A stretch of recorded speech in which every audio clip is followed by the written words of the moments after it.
la palabra, diputada. Muchas gracias, presidenta. Diputada María Luisa Mendoza Mondragón, presidenta de la directiva de la Diputación Permanente de la Honorable 61ª Legislatura del Estado Libre y Soberano de México, presente. Quien suscribe, diputado Maurilio Hernández González, integrante del Grupo Parlamentario Morena, en ejercicio de las facultades que me confieren los artículos 51, fracción segunda, 56 y 61, fracción primera de la Constitución Política del Estado Libre y Soberano de México, y 28, fracción primera, 78, 79 y 81 de la Ley Orgánica del Poder Legislativo del Estado Libre y Soberano de México, someto a la consideración de esta honorable legislatura iniciativa de decreto por el cual se reforman, adicionan y derogan diversas disposiciones de la Ley Orgánica del Tribunal de Justicia Administrativa del Estado de México, de conformidad con la siguiente exposición de motivos. El Tribunal de Justicia Administrativa del Estado de México, que recientemente ha cumplido 36 años de vida institucional, ha tenido diversos cambios en su denominación y en sus atribuciones. A partir de 2017, se constituyó con la designación con la que actualmente se le conoce y con la que se le otorgaron, entre otras, la atribución de substanciar y resolver procedimientos por faltas administrativas graves y de aquellas que sean cometidas por particulares dentro del marco de la Ley de Responsabilidades Administrativas del Estado de México y municipios. En aquel momento, esta legislatura consideró conveniente y oportuno expedir una ley orgánica del Tribunal de Justicia Administrativa que entró en vigor el 31 de mayo de 2017,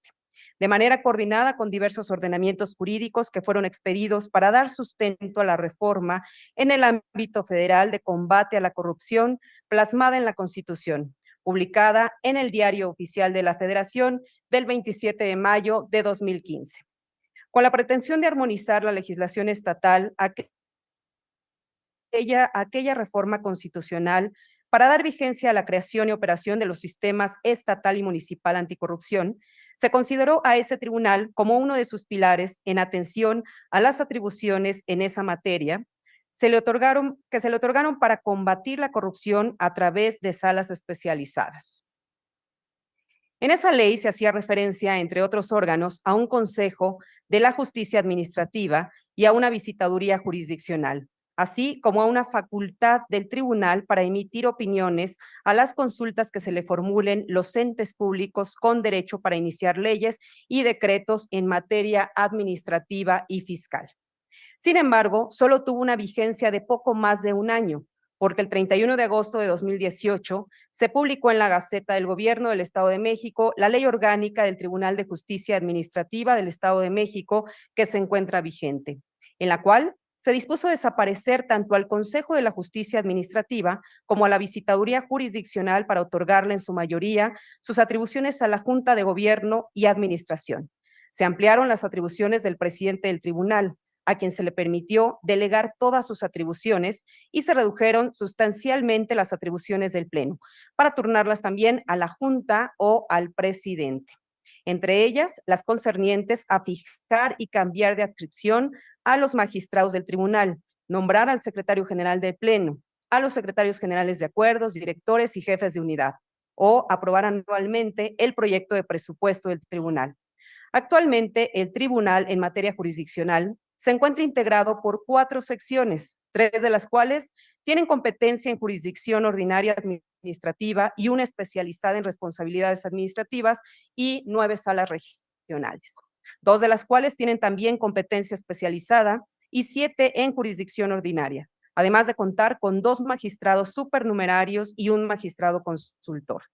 De acuerdo con datos obtenidos del portal de transparencia de ese tribunal, los juicios administrativos y fiscales se incrementaron en 2022 en un 13.19%, como puede verse en la tabla que se anexa al presente documento. Respecto de las actuaciones de los 2 magistrados supernumerarios en 2022, emitieron 524 resoluciones, mientras que los numerarios un total de 6,022 sentencias. En 2021, los magistrados numerarios emitieron 4,789 sentencias y los supernumerarios 367 resoluciones. En 2020 se emitieron 4.423 sentencias y los magistrados supernumerarios pronunciaron 240 resoluciones. La numeralia expuesta se presenta para evidenciar que las necesidades de la población que requiere de atención en la solución de controversias de carácter administrativo y fiscal que se suscitan entre la administración pública, estatal y municipal y los particulares se incrementan permanentemente, mientras que la estructura y organización jurisdiccional del tribunal no ha cambiado. Entre la ley de 2017 y la vigente, se modificó a partir de la concepción de diversos modelos de gobierno interior y estructura administrativa, otorgando mayores atribuciones a la Junta de Gobierno y al presidente en turno, así como ampliar las unidades administrativas limitando al Pleno, a pesar de ser el órgano con mayor representación dentro del tribunal, pues este se encuentra integrado por 14 magistrados de un total de 25, en tanto que la Junta de Gobierno, órgano dotado de mayores atribuciones, está integrado únicamente por 5 magistrados. Por otra parte, del tercer informe de actividades 2022 respecto de las actividades del magistrado consultor, se dijo que este realizó dentro de sus funciones esenciales 3 actividades. Primero, emitió una opinión consultiva en atención a la solicitud de titular del órgano interno de control del organismo público descentralizado para la prestación de los servicios de agua potable, alcantarillado y saneamiento del municipio de Naucalpan. 2. Se realizó el análisis de la iniciativa de reformas a la Constitución local, a la Ley de Responsabilidades Administrativas y a la Ley del Sistema Anticorrupción, publicada el 15 de febrero de 2022 en la Gaceta Parlamentaria del Poder Legislativo del Estado de México, el 15 de febrero de 2022. Y 3, falta de armonización de la Ley Orgánica Municipal del Estado de México con las disposiciones del Sistema Nacional Anticorrupción. Respecto de 2021, se reportó que como resultado de sus estudios, publicó un libro con el título Ley General de Responsabilidades Administrativas y Ley de Responsabilidades Administrativas del Estado de México y Municipios, comentarios y análisis comparativo, que se encuentra disponible en la página web del tribunal. Y en 2022 se comunicó la misma actividad de elaboración del libro citado únicamente.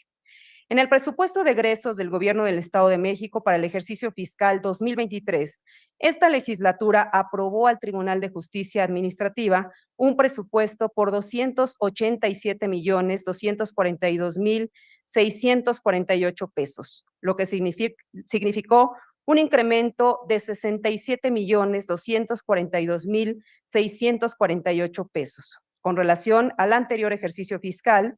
en el que el presupuesto autorizado fue de 220 millones de pesos, lo que debería permitir llevar a cabo acciones de mejoramiento institucional, organizacional y de dirección de la justicia administrativa en beneficio de la administración pública y la promoción, respeto, protección y garantía de los derechos humanos en general, y de manera particular del derecho humano a una buena administración pública y a vivir en un ambiente libre de corrupción. Lo anterior, a pesar de que el presupuesto asignado a ese órgano constitucional autónomo ha tenido altibajos y este no se ha ejercido en su totalidad en los años anteriores, como se muestra en la tabla que se anexa al presente documento. Del análisis expuesto, se desglosan las propuestas motivo de la presente iniciativa de decreto. El Tribunal de Justicia Administrativa del Estado de México, dadas sus condiciones financieras, debe ser más eficaz en el ejercicio de su presupuesto para proporcionar a los gobernados mejores condiciones en los procesos de justicia administrativa para que estos sean más expeditos y de mejor calidad. Se propone que las actuales magistraturas de supernumerarias se transformen en nuevas salas regionales, así como repensar la funcionalidad de la consultiva, que como se ha visto, en realidad aporta muy poco a la actividad propia de ese tribunal, dado que es evidente que las cargas de trabajo de ese órgano constitucional autónomo se han venido incrementando, especialmente respecto de las salas regionales con residencia en Toluca y la falta de atención a la población del oriente del Estado de México, que bien podría tener alivio al aprobar la presente reforma planteada en sus términos. Asimismo, se plantea la necesidad de retomar que algunas de las atribuciones que actualmente tiene asignadas la Junta de Gobierno sean reintegradas al órgano del tribunal con mayor representatividad, como lo es el Pleno, tal y como se había considerado en anteriores leyes orgánicas del tribunal, al no encontrar justificación alguna de que estén en poder de un órgano de representación mínima. Por otra parte, se propone eliminar la facultad de la Junta de Gobierno para que emita opiniones técnicas en materia de responsabilidades administrativas respecto de servidores públicos con actividades jurisdiccionales, al considerar que ello altera el procedimiento previsto en la Ley General de Responsabilidades Administrativas y la Ley de la Materia en el Estado de México, que no hace excepción alguna respecto de este tipo de servidores públicos. Además de que la construcción del sistema actual de responsabilidades está diseñado para que sea, en primera instancia, los órganos de control interno y, en su caso, el Tribunal Administrativo, los que lleven estos procedimientos sin intromisión de cualquier otro órgano, como lo es la Junta de Gobierno, como está establecido en la reforma constitucional en materia de combate a la corrupción publicada en el Diario Oficial de la Federación en fecha 27 de mayo de 2015. En la reforma constitucional mencionada, se estableció expresamente en el artículo 73, fracción 29ª, inciso 5, que el Congreso de la Unión tiene facultades para expedir la ley de carácter general que en materia de responsabilidades administrativas determinaría, primero, la distribución de competencias entre los tres ámbitos de gobierno. Punto número 2, las obligaciones de los servidores públicos. 3, las sanciones aplicables. 4, los actos y las omisiones que generarán esas sanciones. Y 5, los procedimientos para su aplicación. Se sigue, luego, que dichas facultades le fueron expresamente concedidas al Congreso de la Unión y, en consecuencia, excluidas del ámbito competencial de los estados de la Unión. En ese sentido, al estar en presencia de facultades concurrentes por disposición de la fracción 29ª, inciso 5 del artículo 73 constitucional, al Congreso de la Unión se le otorgaron facultades para determinar la forma y los términos de la participación de la Ciudad de México, las entidades federativas y los municipios en materia de responsabilidades administrativas, facultad de la que se derivó la expedición de la Ley General de Responsabilidades Administrativas, en la que, entre otras cuestiones, ese órgano legislativo estableció, punto número 1, el objeto de la ley.